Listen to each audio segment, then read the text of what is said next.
repeat this announcements again. All right, so this is announcements for Phalaenopsis and members and anybody who wants to join Phalaenopsis. It is a nonprofit organization that we started regarding about Phalaenopsis, and we're excited about having everyone join. And we've been talking with Norman Fang about giving us another talk, and what he's excited about is Harlequin Phalaenopsis.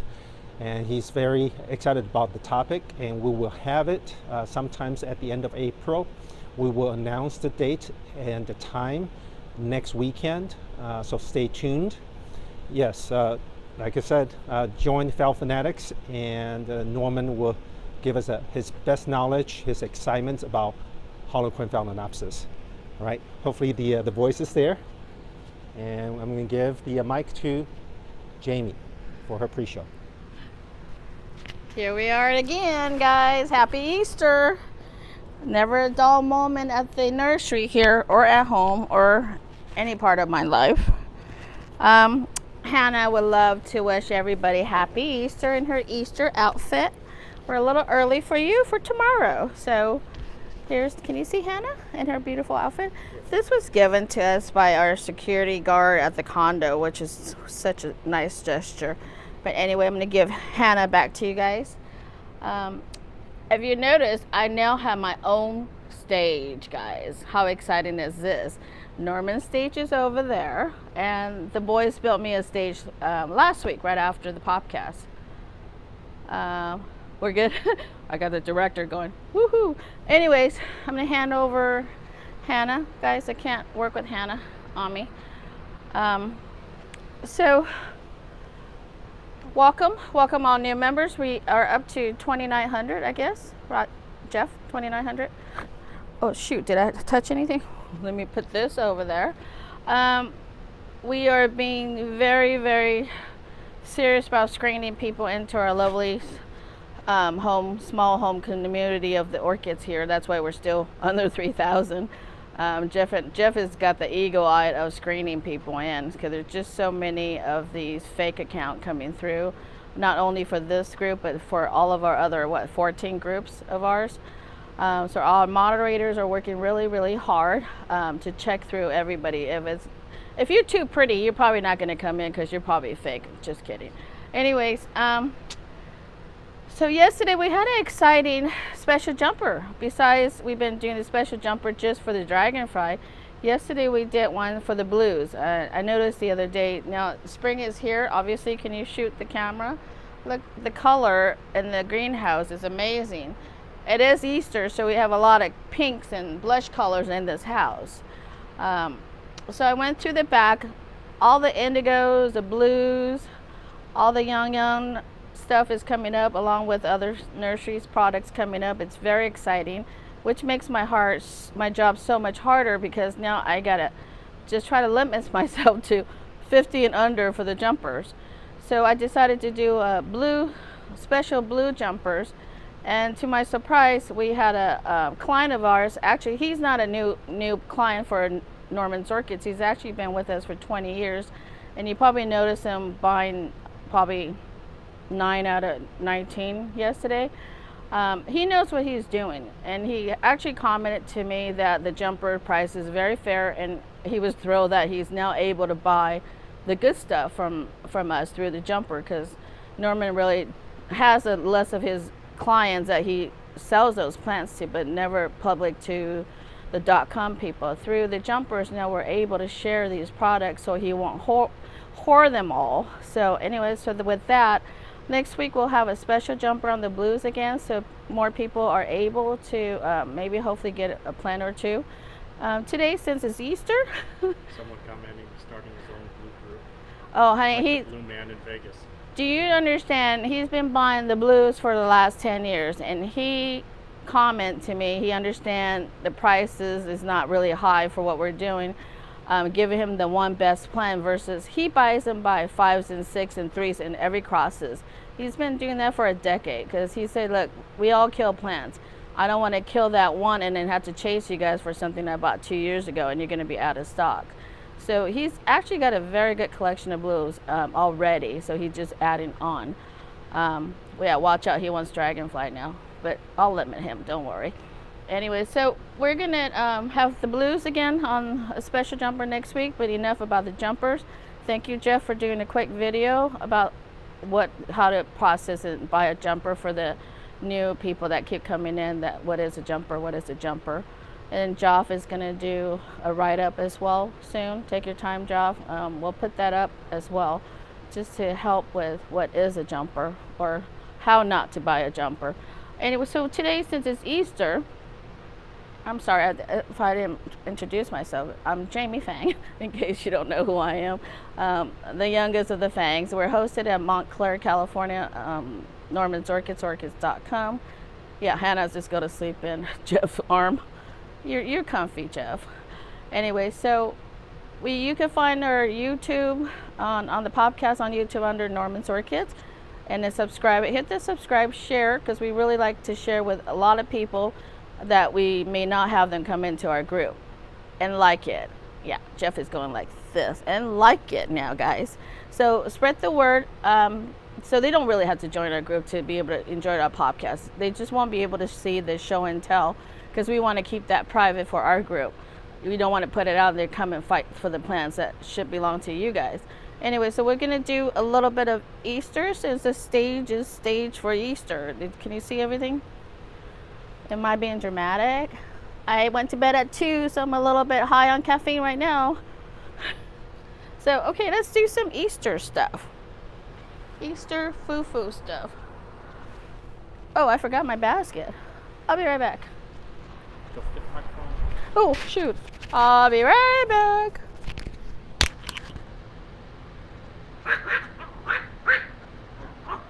There she goes. Okay. Here. Hannah.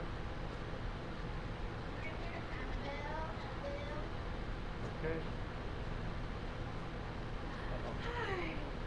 Don't worry.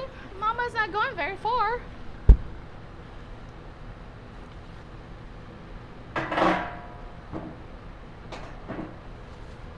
Okay. As soon as I left, she'd start barking. Yeah. She woke up and started barking. Yeah, we saw you run. You saw me run? Yeah. Oh, really? Did we have to do that? If you tell me, I would have run a lot more graceful. I was wondering where my Diet Coke went. Look at her face. Look at her face.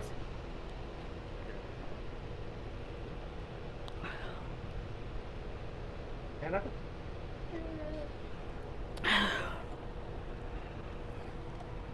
Okay, so I just grabbed a few things outside. Oh, yeah, this one will be featured on, this will be another one of the indigo that's going to come up. I'm actually taking a lot of plants home to capture in natural light to get the more clearly of the blues as much as I can. I can't get that here in the greenhouse. I think because of the it's overcast, and plus the fiberglass are dirty from the dirt, and it's just a lot of stuff on the fiberglass, so I can't capture. But going home, shooting, I mean, it seems like a lot of work. It is a lot of work. Dragging all the plants home and doing it at home, but I'm actually more comfortable. I don't have to stay here till 8, 9 o'clock sitting by the swamp cooler and freezing our butt off. Anyways, so that's a good, but the bad thing is I sat there till 2 a.m. this morning having such a great time looking at my own jumper, watch TV, running around doing stuff, playing with my garden. So I sent Roger to bed at 12:30 because he was still up with me. Oh dear, I don't have anything. Anyways, something to stuff this with. But anyways, this is what happened. I was busy with a client. I just need some newspaper. Yes. We'll get you some. I'm sorry, I apologize. I was with a client earlier in the showroom trying to get off. But anyways, I'm just going to clean this plant up. This is a Nobly Dendrobium, and I think it's very Easter color. So I'll take this time to just notice our new stage. I got a big piece of granite tile. So does everybody have plans for Easter? Well, church is open now, so you could go to church. I might I'm Buddhist, but I go to church too. I love Easter Sunday at the church. Easter lily and stuff. So I just picked up one of our bunny cabbage. Obviously everybody has a lot of bunny stuff, so just grab something. Oh, I just need a little bit, honey. Honey, you can just put it in the box. I just need a little bit. And can I have those eggs?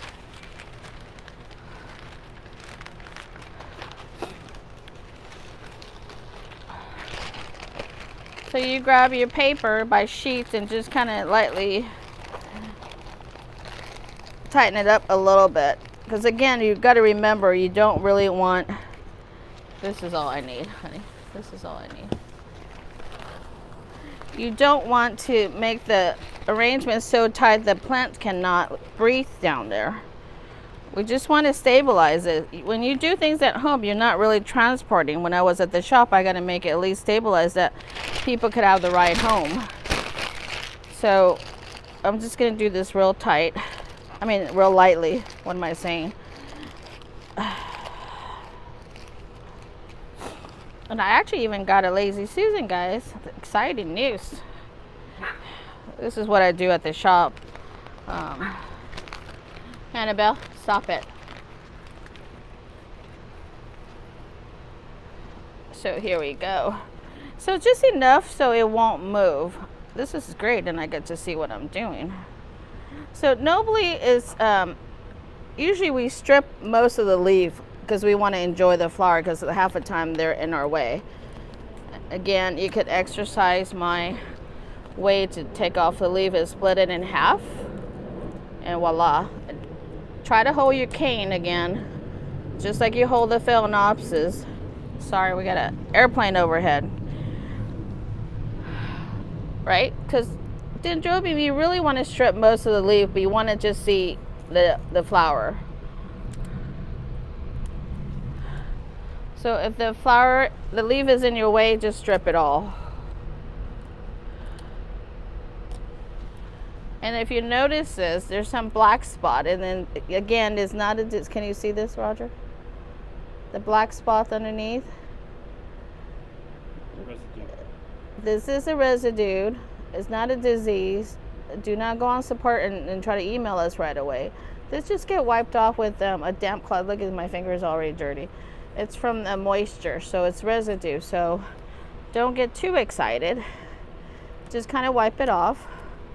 It's right here. Okay, so now you can really pretty much see every flower there is on this orchid. So I don't know where I picked these up, and I've been storing it for probably the last 20 years, and I've been using it just for Easter. It's probably some kind of fabric. I might have picked it up at a fabric store somewhere 20 years ago. But it looks like cabbage. It looks like a shredded cabbage. And I cannot even tell you where to get it, because I store it like it's gold for the last 20 years, and it always packed away from my Easter arrangement stuff. So voila. We have a cute little Easter arrangement. Now we have these really old lavender eggs. It used to be purple, and it smells like, you know, lavender, obviously. It's a lavender egg. Again, I don't throw anything away. I still keep them. You could spray them if you want, if you don't like this brown look. It used to be just fresh lavender. You can still see lavender's glue on it. You can still smell a little bit, but I don't mind it. I use it for decor. It is Easter.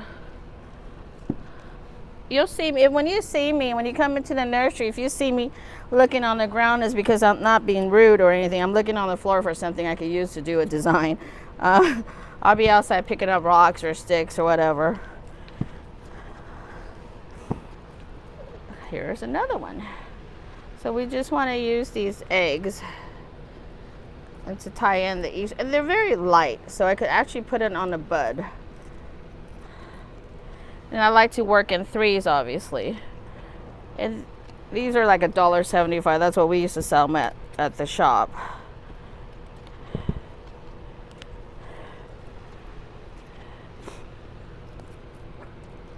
Okay, so here we go. We have one really simple Easter arrangement.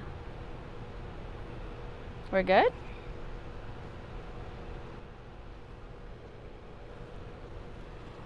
This is really cute just to send to somebody, but now that we're not going to anybody's house, but we get to just enjoy this at an outdoor patio. So here we have one. Maybe we should put this, no, I need that space. Put this down, or put, Jeff, actually put it there. If you take a picture against the black, you could probably see it better. Be gentle right there against that. Yeah, you can see it probably better over there. Do we have any questions?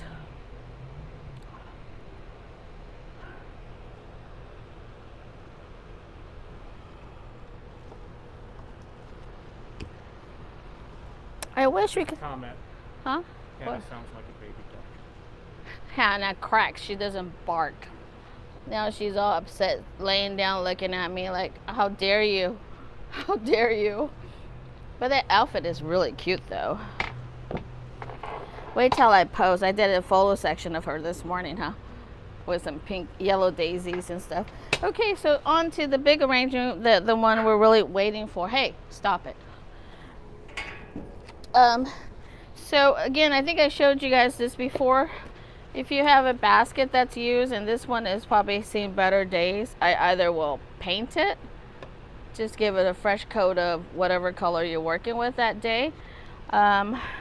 Instead of keep throwing stuff, or like gift basket you get, somebody sent you a gift basket.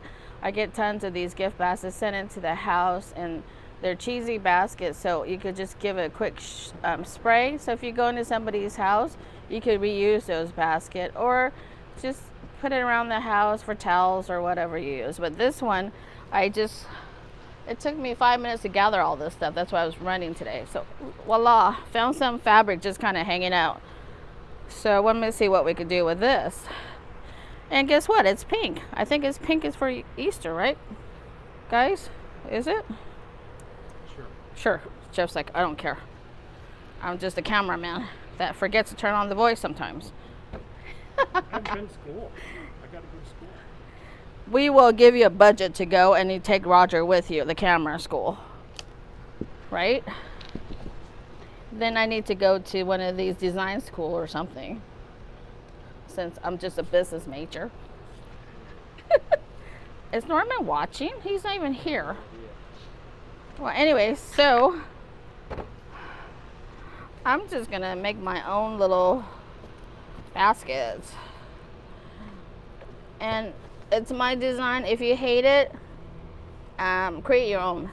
But anyways, so we're just gonna wrap this up, and instead of spray paint, this is another alternative that we could use this basket, and we'll tuck everything in later. And this basket's already lined. Okay, so we gotta don't worry, don't focus. Another thing about arrangement, you don't want to focus so much on your bottom, because when you look at it, you're studying it to death. Is this pot right? Is this pot perfect? Does it have a crack? Who cares? By the time you finish your arrangement, this is not your focus, right? Yeah, let's focus on the fabric.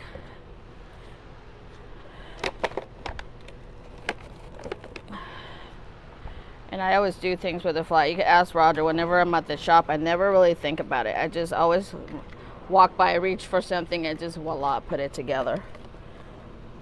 You don't want to think too much. Work with what you have is what I'm saying.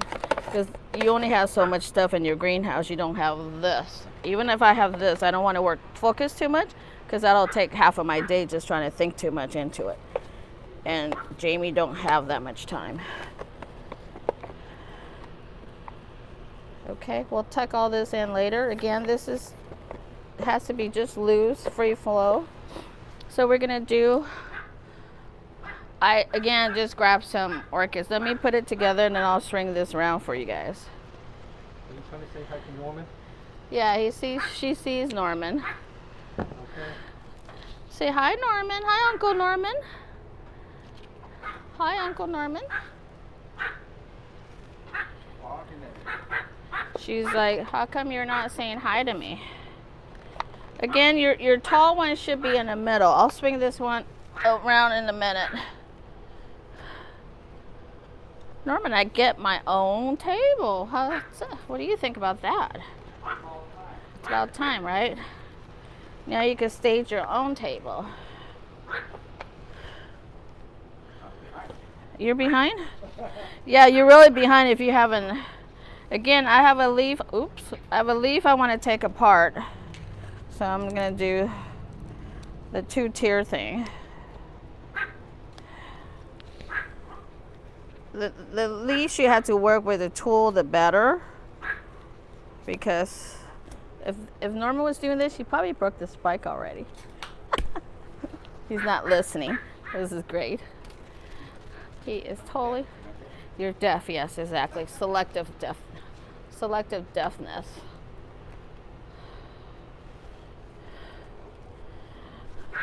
So the arrangements should only take you a few minutes. But if you have time, I could stretch this into a half an hour. Scotch tape. Scotch tape. You're on camera too. Yeah, he was like, can I have Scotch tape?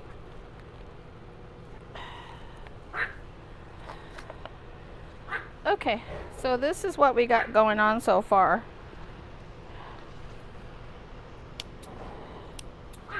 I'm just cleaning a little bit.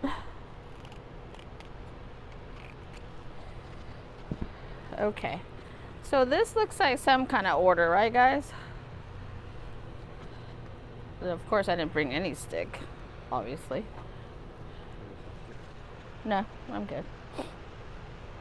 So the pink fabric on the basket is not your main focus anymore, but it obviously kind of go together. If you have some the fabric you want to get through, you could always use the wire, the thick wire, or I'm just gonna use my wire, my brown wire, and I just poke it through the fabric, and I'm just gonna tie real quick.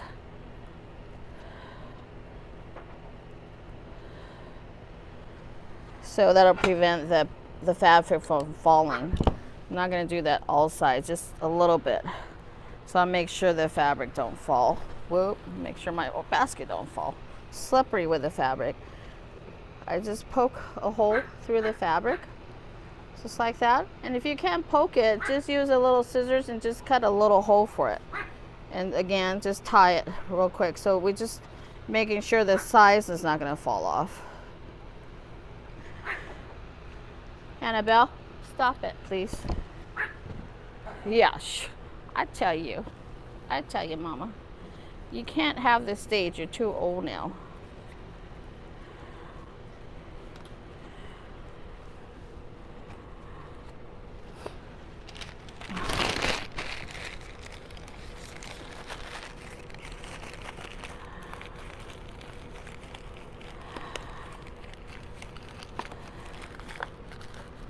Okay. So we have, did you show off the new signs that we've been buying? I like this duck.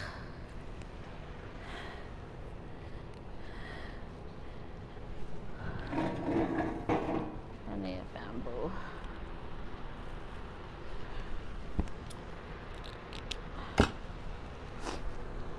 Perfect. I just need a stick. Okay. It is Easter after all, guys. I got a cute little duck on the foam.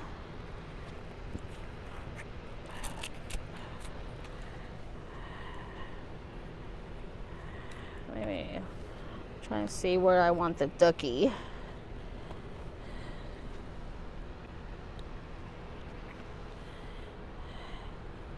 So we have a ducky. Just grab some eggs that I found on the floor. Again, it's your arrangement. You could do it however you like it. So I'm kind of just going to put the eggs in. This egg has a hollow point to it. As you can see, I'm just grabbing things. It's not anything that I sat there and think about for 20 minutes to figure out what I'm doing. Since I don't have a lot of these, I'm just going to do this as accent. Hannah? He's barking at Norman.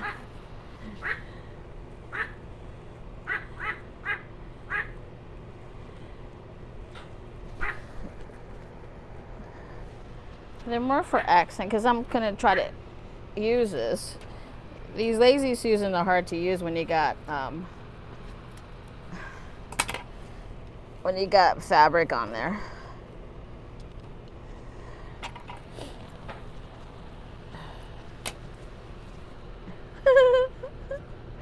Should let her run. It's okay. She'll run. And she's going to go say hi to Norman. What I'm doing is just going to tie a little bit. I think I'm going to have to anchor this. Just trying to do it really quickly, but I guess there's no way out.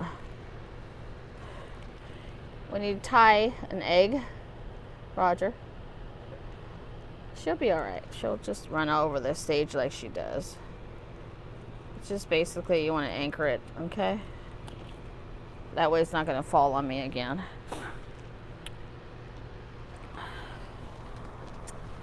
Hannah. Hannah. Hannah. Hi. You want to come up? Come. Come on. You want to come up? You want... The ducky looked just like you, Hannah.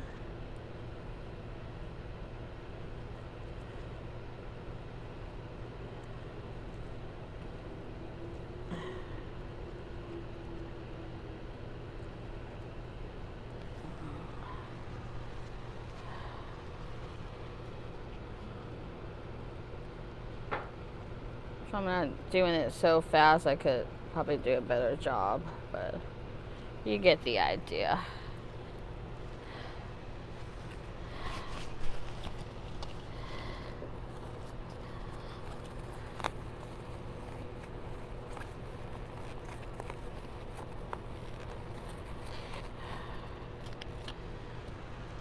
Okay.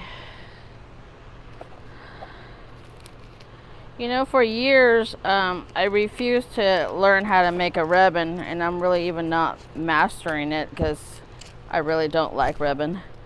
But, so 80s. But for Easters and stuff like that, I will attempt to do a ribbon.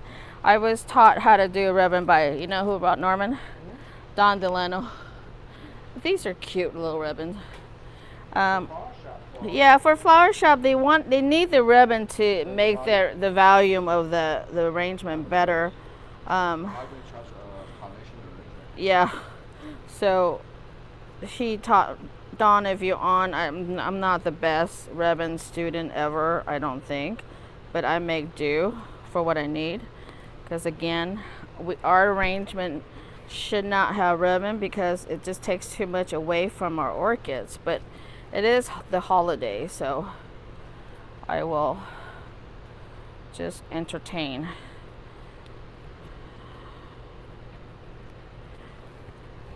I'm almost tempted to buy one of those you see at the fairground. They have it on the plastic with hooks on it, and all you have to do is kind of go loop around it and make a ribbon. That's how much I hate making ribbons.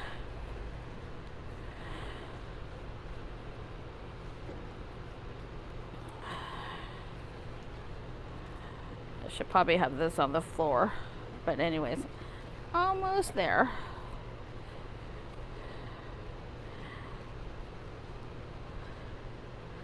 Yeah, I just want to say I really appreciate people taking on the jumper like you guys have been. It really validates. Any day now, the ribbon. Any day now. Norman, do you know how to make a ribbon? Yes. You do, really? Seriously? Ah. Huh. And then my girlfriend Frankie, oh my gosh, she makes the best ribbons. For my Christmas store ones, I always make sure she makes it for me. You did, huh? But anyway, so hey, hello Norman. I wish we need a sound separation between the stage. Sound, you can't, Norman says. Well, anyway, so I really appreciate you guys are like liking my jumper. My taste is really, really hard in spring. Trust me.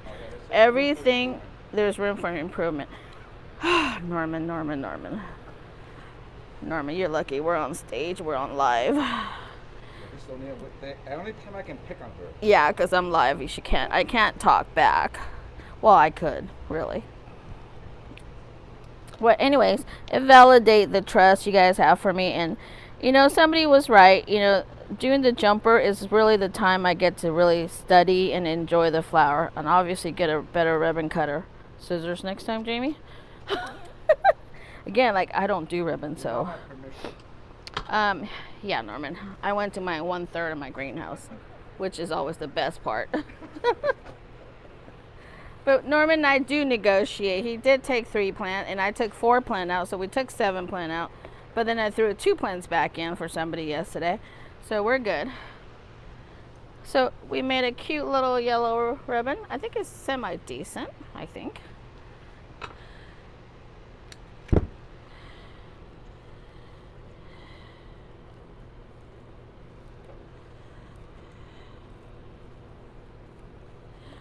People put ribbons in the front. I try to hide it in the back. It's there, but it's not there kind of thing, you know? But it will kind of go with my ducky.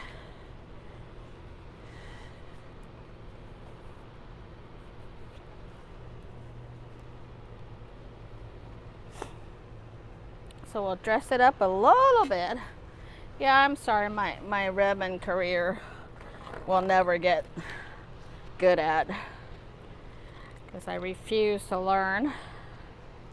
Norman Fang, are you almost ready? If you're not, I could keep talking. I'm pretty good at it.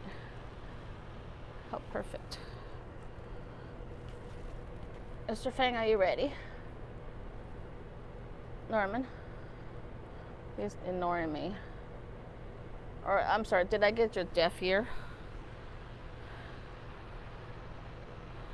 What do you guys think? And for the final little touch, I love all these little gadgets.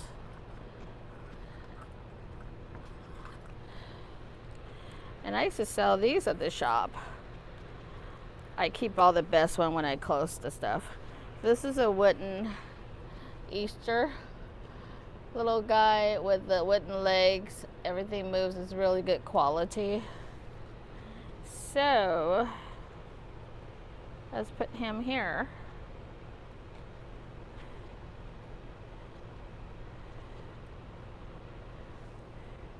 Hiding. That's almost like Easter egg. You have to go hunt for it. I think we're done for this. We don't want to overdo it. And I thank you guys for today's pre-show. If you have any questions, type it in. I will answer you when I go through the comments. So we're gonna log off now. Hannah, come here. Hannah, come. You want to come up? Huh? Oh, Norman needs 3 minutes, guys. He needs 3 minutes. Makeup people's not here? Oh yeah, then that's gonna take 10. He needs a lot of makeup. Anyway, well, then I could probably make another little ribbon here and there.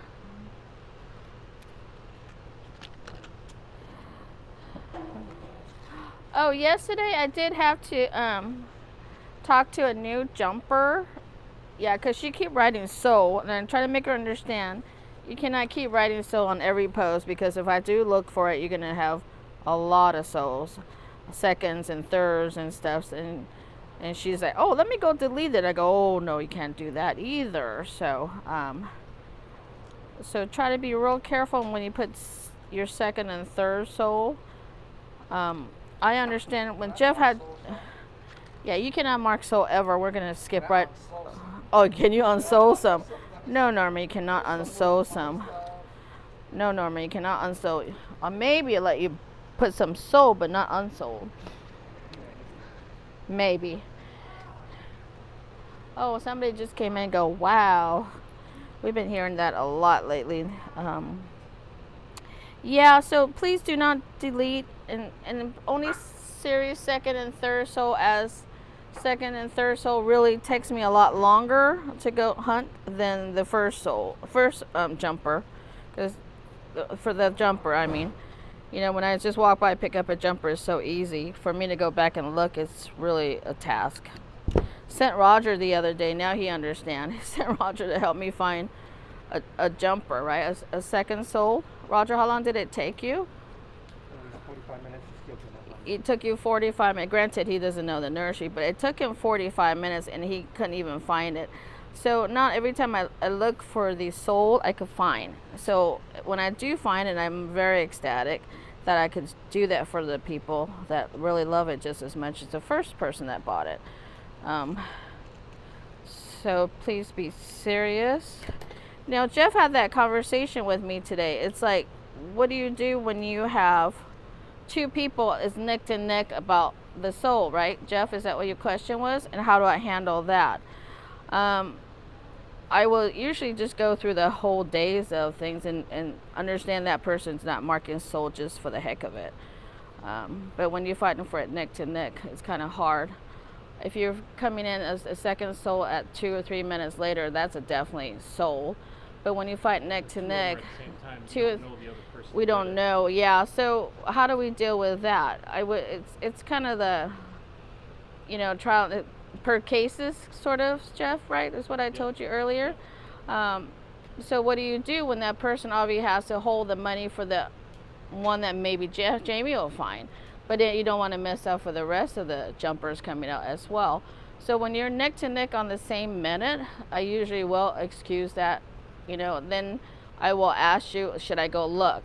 So we could work on it that way. How's that? What do you think?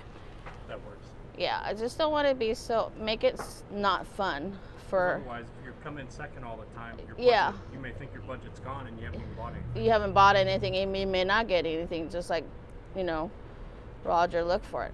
Some things are one of a kind. Yeah. There's not going to be a second one. Oh, that's kind of cute, guys. Look. Hey, guys.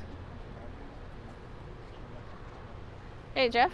This one's kind of cute, no? Yeah. So here you go, guys. Happy Easter. You know what that would look really good? What? My Easter table. And your Easter? Yeah. I'm sorry, this is already That sold. would look really good in my Easter table. Well, you have a few minutes To build another one. This one, a client of mine that's every Saturday, sort of. Every Saturday after podcast, we usually head out to Hollywood.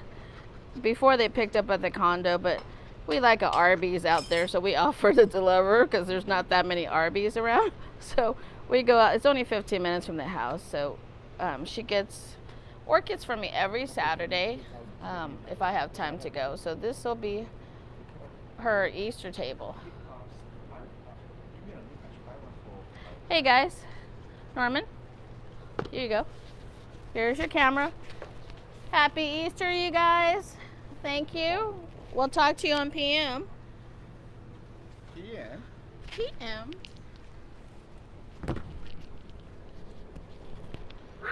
Hey, Anna.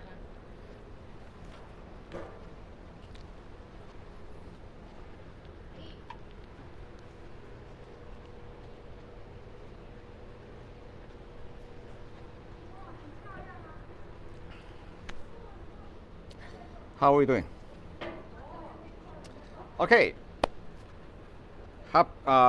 First of all, have a happy Easter for everybody, and I have a lot of. My name is Norman Fang, and I'm Norman's Orchid Nursery, and I started the business in 1986, and I hope everybody have a good April 1st. I certainly have a lot of fun this year. April 1st, somebody give me send me a old man picture of what I'm supposed to look like 85 years old. So that was scary. A lot of people. Okay, how are you doing, Jeff? Feel okay? Yep. Okay, so I want everybody to take a look at this. This is, Jeff, can you smell this? This is the fragrance. Yeah. This is the amboinensis. Okay, and this is really the jewel of Indonesia. And the reason I'm always excited about the welcome of the amboinensis. Okay, amboinensis is mainly come from two regions of Indonesia island, and this is from one of the regions that have a darker color, and it's preferred by most of the collector because they've been doing a lot of breeding. And unlike the banana and Valencia from Malaysia, okay, amboinensis is the only novelty Phalaenopsis species that can flower in the spring, in March. In fact, I have this start as early as January because I put it in the, if you want to push them earlier, you can put it on going under light with a heat mat, and crank it up to 70 degrees at night. And then with Jeff's light, give it 12 hours a day, you can push earlier. But amboinensis, so take a look. It's a wonderful, wonderful species. They're always going to be flower earlier than your banana and Valencia, Dutameniana, all this further south. So this is the, if I give you a species test to my student, the quiz will be what will be the earliest flowering, fragrant novelty species, and the answer will be Phalaenopsis amboinensis. Okay, and this is why amboinensis is so important. Okay, of course this is the meristem. This is the island, probably the one of the best one on the market, and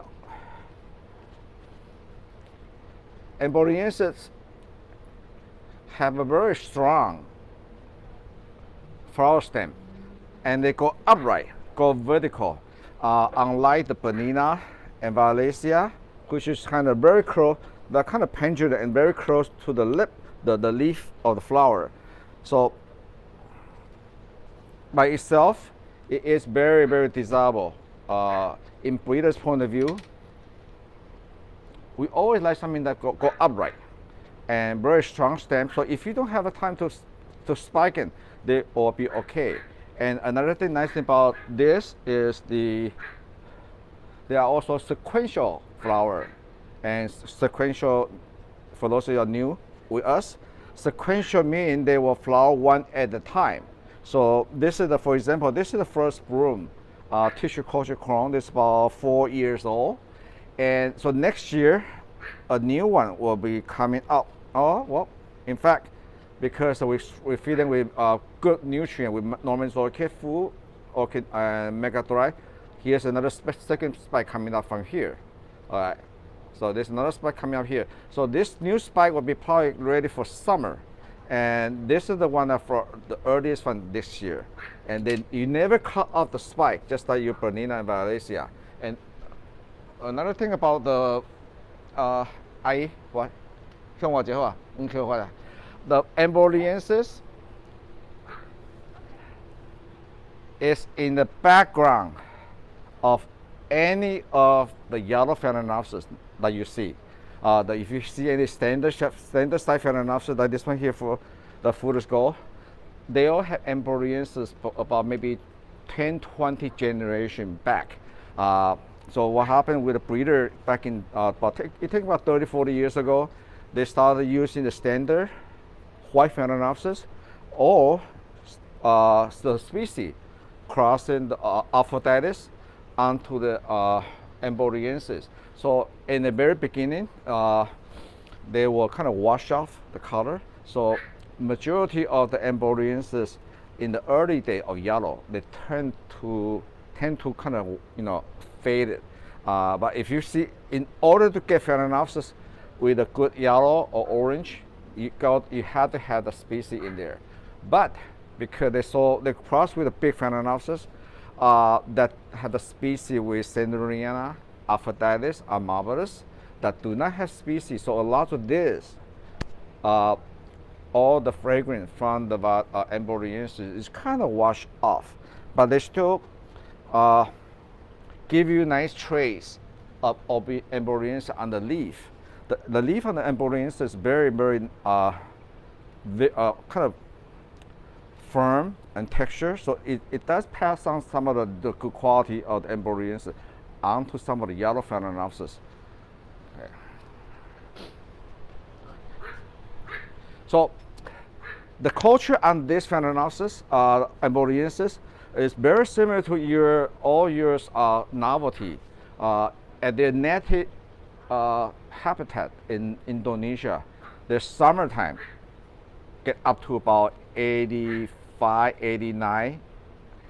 And then wintertime, the minimum temperature for them, and in the wintertime here is about 60 degrees. Do not let them go below 60 degrees. If you have to let them go, I know sometimes in Florida, we have a lot of customers even mount this. This is a wonderful object for mounted on the tree.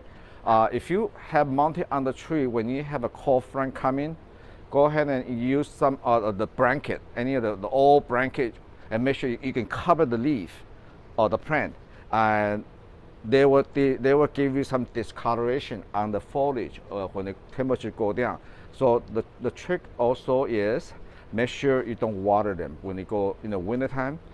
Just like one of the greenhouse in the showroom this past November, the unit heater only had one break, so about 10 to 14 days did not have any heat, and there are some species, Coniferae, no problem, Valentina, no problem, but at any of the hybrid with amboinensis, it didn't kill them, but it did have the kind of whitish discoloration, and that's just a response to the cold night temperature.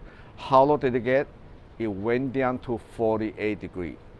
But if 48 degrees is not that whole night, it's kind of graduate from 55, 80, all the way down. So as long as they're not in 48 degrees for longer than 2 weeks, longer than that, and if you water them and the moss is very wet, the moisture when under the cold night temperature is going to make the root even 10 degrees even colder. So that's how plant got what I call frost damage. A lot of times they might not show right away because but and this is why for a lot of novelty Phalaenopsis, in particular Phalaenopsis, you don't want to add ice with this, right, Brian? So, anyway, but they might not show it right away, but they slowly kill the root when you have the ice cold water. Okay, so what happened when the root kind of damaged or shocked from the ice water or really cold night temperature is when the spring comes. But right now our temperature right now in here about almost 80 degrees in here, and the plant need the viable root to pick up water and nutrient. Guess what? They're not there. So that's why the plant will, between winter and spring, and when they needed the good viable root for essential water, water uptake, they're not there, and then all of a sudden the plant kind of kaput and then collapse, and that's what happened. So the main thing is make sure growing at your warmest part of your house, but if you go under light, it should be no problem. If you are going at the windowsill, make sure you not put it too close to your window, because unless even with a good insulation of the glass, they can really cold. So in the wintertime, put it away from the window because it's going to be dark anyway. Put it under the light, put it somewhere, because amboinensis in the wintertime, they're kind of sleepy. They're not active growing. So putting next to the window with a light is not going to help them. But I will encourage everybody to get on the wagon, so to all kind of have an area going under light, okay? Because we have a lot of customers, they have a greenhouse in in the south, but sometimes the greenhouse get really hot, really hot, and a lot of Phalaenopsis might get into disease problems. So you can move those into your house where you have air conditioning and can keep the temperature cooler.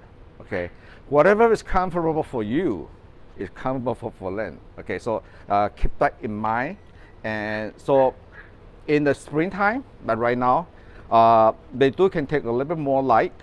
But in the summertime, when it get hot, especially if you are in the south, like Texas, you do want to reduce your light level because you don't want to burn the plant. Amboinensis, for example, is very similar to Valencia. The leaf is very thin. Unlike the Corenseri, that almost a succulent leaf, they're very thin, so they're very easy to get burned if you get too close to the sunlight. And that is about the amboinensis. And this species also a very good object if you like to mount them. Okay, if you live in South Florida and you have a high humidity, bless your heart, they love the high humidity. This is where they come from in Indonesia. If you don't want to put it in mounted, you can put it in a basket, like Vanda basket, but just fill it up with a moss. But make sure you tilt it in the 45 degree so the water can constantly drain it from there. Or you can actually put it in the clay pot, for example. And I do have a customer, in fact, in Singapore and in Malaysia, what the local people do is they actually go in a clay pot because they want to move them in and out. When they are in flower, people move it in the house, and you can the entire room smell that really sweet honey. Okay, so what they do is they cut an angle, a diamond cut angle, and then you kind of put the orchid in there, so the plant is actually tilted that way. So you are actually growing them, but the plant is tilted. So if you have a good toolman, do a diamond cut here, and just take out the plastic pot and just slide the orchid into the diamond pot there. And then the plant on the table, but they look mounted. And that's one of the projects I'm going to do this summer myself. And I love the way they do it. Yeah, you do a V, yeah. Okay. Yeah, because the amboinensis, by the way, just like Bonina and Valencia, genetically, because in the wild they mount themselves like this, but when we do it as a pot plant, they do have a tendency the water will stay in the crown or between the leaf, and that's when you got into maybe crown rot. And this is why it's essential whether you are growing in a greenhouse or under light at the house, always put an extra fan. And in the fan here, we have 24 hours. So if you go under light on a light rack, have a couple small fan, have a 24 hours. It would make them feel really good. Just like in the wild, they have always some kind of wind, and the wind is actually serve almost like a massage to the leaf. It's really, really beautiful. Okay. Okay. So then amboinensis. So I'm going to show you this one here, and guess what this one is? Don't worry, I will give you the number later on. This is actually amboinensis crossed with Valencia. Remember the species Valencia green? So Valencia give you longer leaf, and if you don't stack them, this had a trace of Valencia, kind of go lower like this. But this is amboinensis and Valencia, and this is using the green form of Valencia and the regular form of amboinensis. Okay, now some of you have the Princess Kanani, the alba form from me, and that in amboinensis they do have an alba form. I do not have an alba form in bloom right now, or even have it, but the alba form of amboinensis is very similar to this type here, maybe some bar, the bar is not very evident. So when you cross with the amboinensis, what we call flava, and onto Valencia alba, then you get the Princess Kanani, the alba form. So this is, for example, this is the, because it's crossed with Valencia, so it's not ready yet. But this is the alba form of using the amboinensis flava onto Valencia alba. So again, they got the best of both parent. You see here, this is Valencia alba start coming up,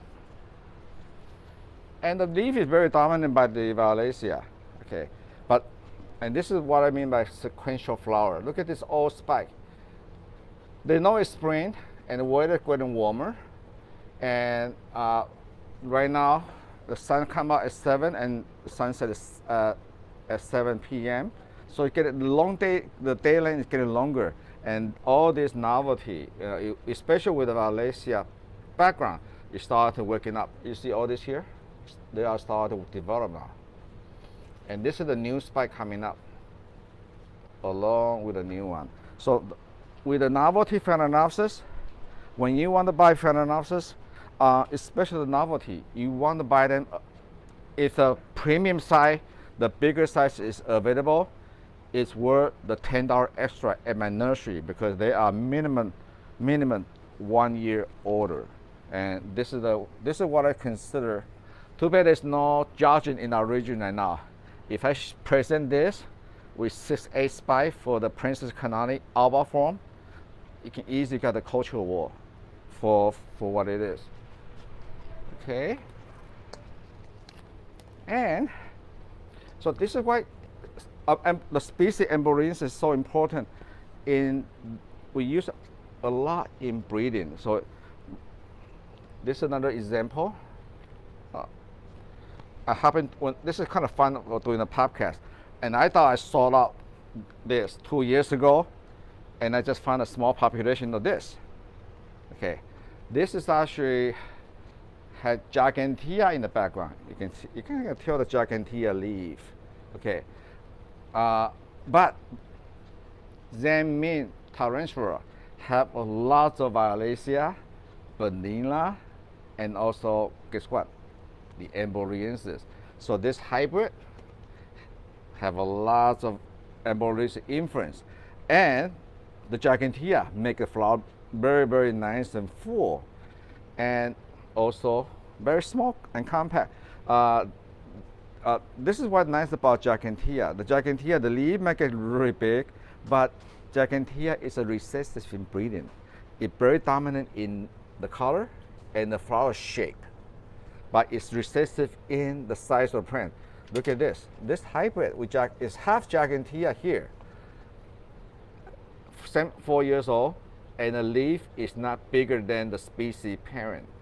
So this is, I thought I sold out, but actually when I in the process of prepare for this podcast, last time I was late, I said I found the 2 tray, and I have. If you like this, I just love this hybrid. It's phenomenal hybrid. The flower lasts about, individual flower lasts about 3 to 4 months, because gigantea background, and they're perfect for windowsill and under light. And of course, there'll be anyone we did not sell this year. I'm going to tell Eric, we all have a big project this summer to do a lot of mountain on them. Okay, so just to give you an example on this.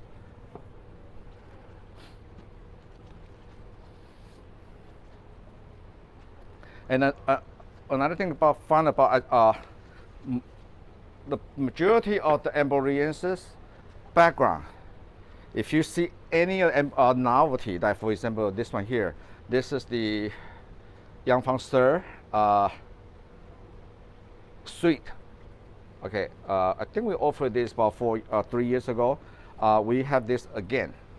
Okay, anytime you see a novelty Phalaenopsis and capable to have this many flower in March, this one is almost predominant, have a lot of amboinensis background. and that's why they can carry so many flowers on them. And again, look at the leaf. The leaf is just like the species, very firm, very turgid, and the fragrance is just incredible. And so this is, look at the spike coming up on this. And this is why I like, and I think this is the small batch that we did not, I think the first time we offered them was in a smaller pot, in a 2.5-inch pot. It's more economical, but, and at that time they was just even 1-2 spike already. But the novelty Phalaenopsis really get into their potential when they get to this, what we call 4-inch pot. And that's what Jamie did last night. She went into my keeper bench and get all those jumbo plant. You know, those are the 5-6 year plant, Violet indigo. When they get to this look at the leaf, look at the stem. The flowers last twice as long. Okay, and this is why Jeff's favorites, Spice Girl. Okay, red. In order to get good red Phalaenopsis, in genetic, you got to have yellow, and the best yellow is actually from amboinensis. And this is why Spice Girl, this is KS Zebra. Okay, can you close on this? Okay, look at this, KS Zebra.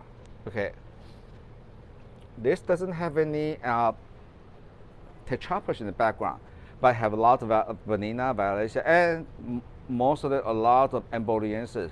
So because the amboinensis is yellow, this is one of the best clone of KS Happy Eagle, KS Zebra, Super Zebra, that have the yellow.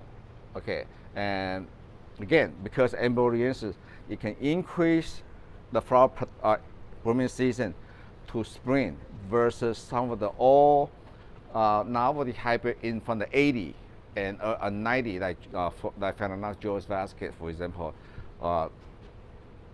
75% is vanilla and violetia, and they tend to flower in August. So the trend now for us and the new breeder now is we have to increase the production to earlier because everybody wants something in the spring. Okay, so now this is why we're doing what we do, and I work with a lot of hybridizer. In fact, the last couple of days I've been working till 11 o'clock, 1 a.m. because I had to communicate with some of the boutique breeder in Taiwan because it's daytime over there, trying to obtain and some of their newest work.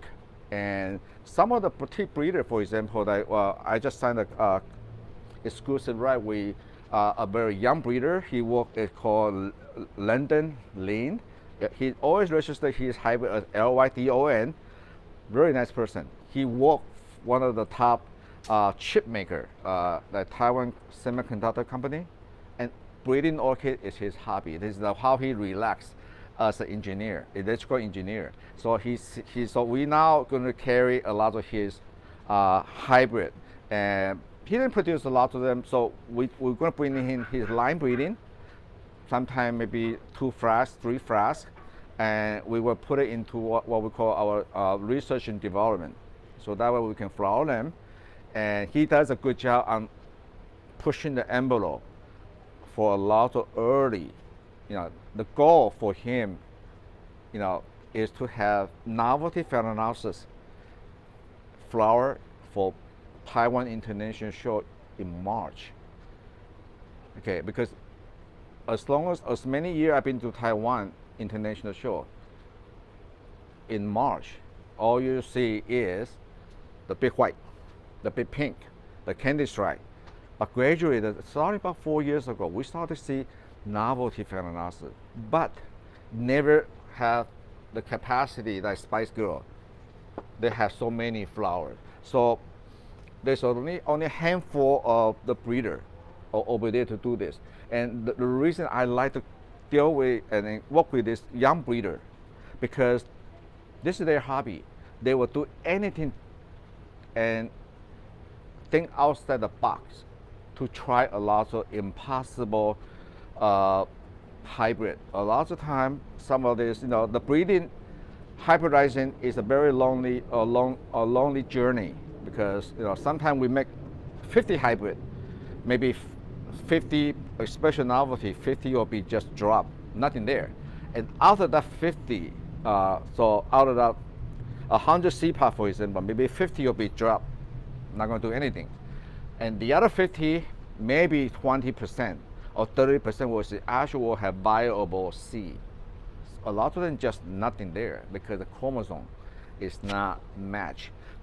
A lot of this novelty, even some of the amboinensis, they might be from Indonesia, but Indonesia has so many different islands, thousands of islands. So geographic isolation, evolution, sometimes they have a unique chromosome counting or chromosome, so they might not match. Or even if they match, they might not have fertile seed in there. So this is why you don't see a lot of novelty Phalaenopsis, or novel, even let alone even people will actually share a lot of good novelty Phalaenopsis seeding, because if a seeding is really good, they want to flower every single one of them. Okay, so I'm very lucky that he went to share this with me, and of course, if I flower anything nice, I will share back the pollen. Now this day we can just snap a picture, send it to him, give him a measurement. Oh, okay, and he also benefit from what we flower here, because obviously as a breeder, he only see what he's flowering in Taiwan, but because we are in Northern America, the weather is cooler, the daylight is brighter, and we can actually flower better flowering on the novelty than what they do in Taiwan, believe it or not. So this is what is happening right now, and I'm very excited about the new journey and new cooperation with some of this breeder. And so this is why Jamie always want to sneak into my greenhouse, my R&D greenhouse, because a lot of R&D, because only 50 plant, they're not even available for seeding. So he always snuck up on me. I'm gonna have a talk with my partner Eric. We're gonna have a camera there for that house. No, just kidding. Anyway, so this is fun. Jamie and I go back and forth, but I always, we always do it with care, right? And I always win. Maybe. Okay, so any question about the amboinensis? If you don't have a species on amboinensis, this is the time. I do not have this species available. This clone available last year, this year. This is it. I have about my 50 or 60 plant this, and all the stage like this. So you can actually order right now and get into your house. Okay. And enjoy. The season is starting now, all the way to November when it get cold, and you're gonna your house, your living room, or even greenhouse will be filled up nothing but the really sweet honey fragrance. Okay, and I like to grow it in the moss. Okay, if you have to grow it in the orchid bark, make sure you put some moss in there, but not too much. Moss is better because nowadays, remember, the thinner the leaf on the leaf structure, when they dry out, they're not forgiven. So they might drop the bottom leaf. So moss is a better choice. So look at the root. Okay, this. Okay, so this plant, for example, can be in this pot, in this media, for another minimum 1 year. So when you get this at this stage, you do not have to worry about repotting them. Look at all the beautiful root. And this clone, E-line, to me, is probably the best clone for the color. It never shown here in America before, but I think when you get them awarded. It never been awarded yet, but there's lots of the awarded amboinensis. But just like the in America, but just like the Benina Valencia, they tend to be too much inbreeding, so the leaf get big and thin. this crown for me is probably the best crown, because not just for the flower, because even though I'm an AOA judge, but for me, I'm also a nurseryman. I'm a practical guy. The plant had to be strong grower, and I do not use a hardcore fungicide here, and they seem to be very disease resistant on this. So, so this is a good amboinensis on this. Right. I think I'm done with my lecture now. You want me to do a short, huh?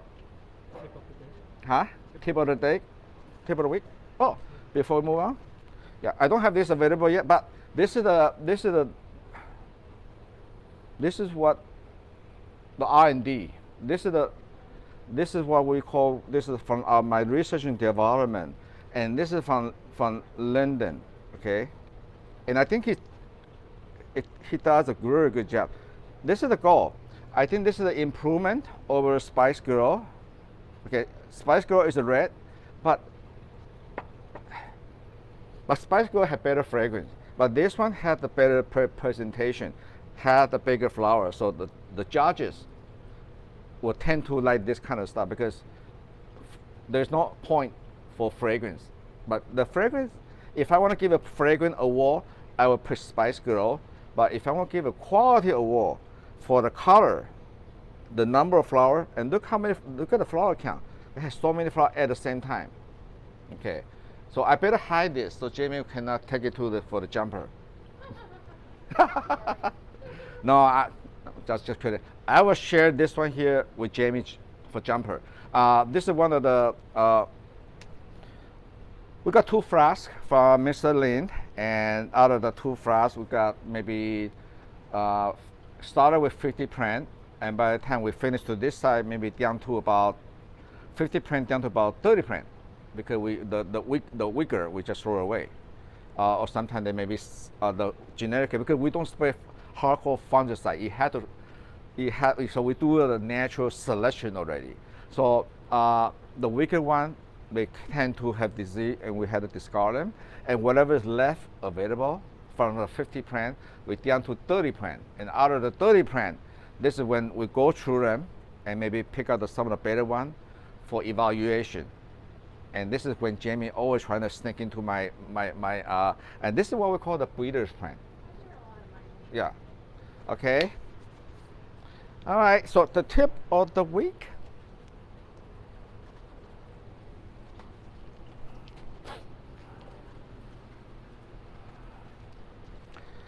I'm going to show, there's one of the girl, one of the customer.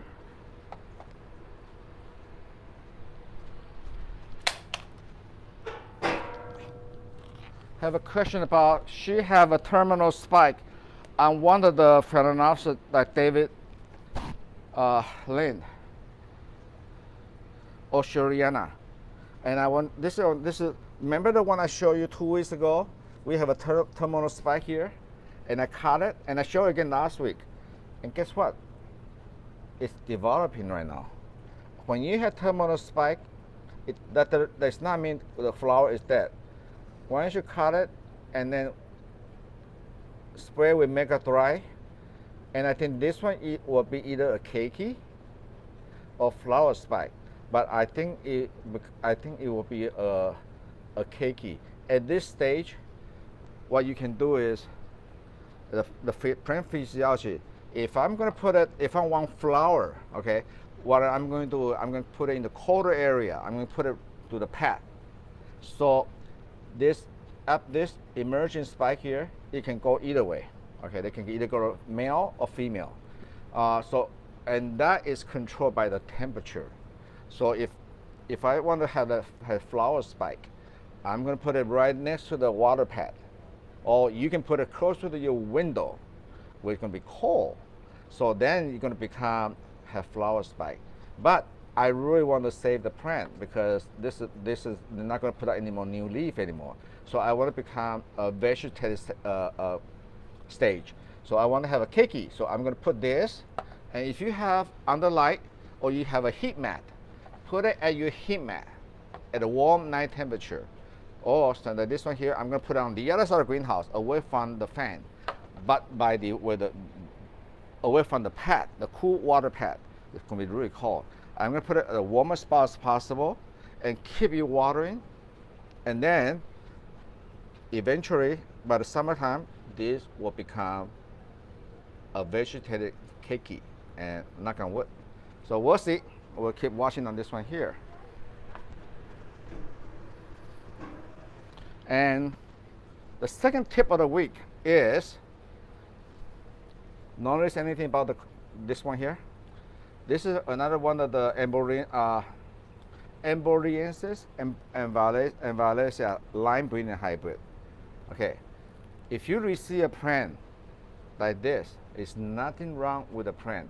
This is the when plants are exposed to bright light. Remember, a lot of time, like for example in California, we have our rain is usually in the winter time. So we have so much rain this last month, it washed up all the dirt away from the fiberglass. So all of a sudden you have a lot of light. So this is the case, and the plant love it. The plant is not burning, did not burn. If it burned, it will have a mark here already. But it really maximizes the light. Because remember, the species of amboinensis and Valencia, they can take higher light in the morning. Sometimes up to 4 morning sun.